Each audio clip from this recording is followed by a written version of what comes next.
சிவபூஜையில் கொன்றைப்பூவின் சிறப்பு. நந்திகேஸ்வரர் தனது சேவர்களான காந்தன் மகாகாந்தன் இருவரையும் சிவபூஜைக்காக சென்று கொன்றை மலர்களை பறித்து வரச் சொன்னார்.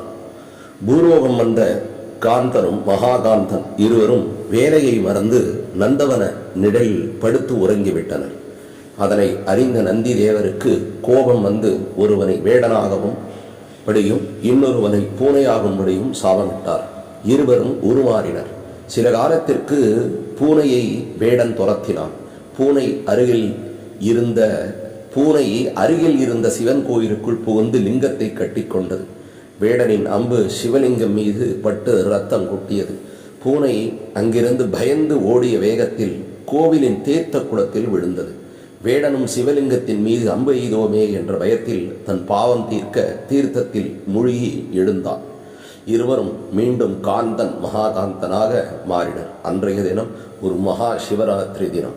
பிறகு சிவபெருமானுக்கு மிகவும் பிடித்தமான கொன்றை மலருடன் சிவலோகம் சென்றனர் இருவரும்.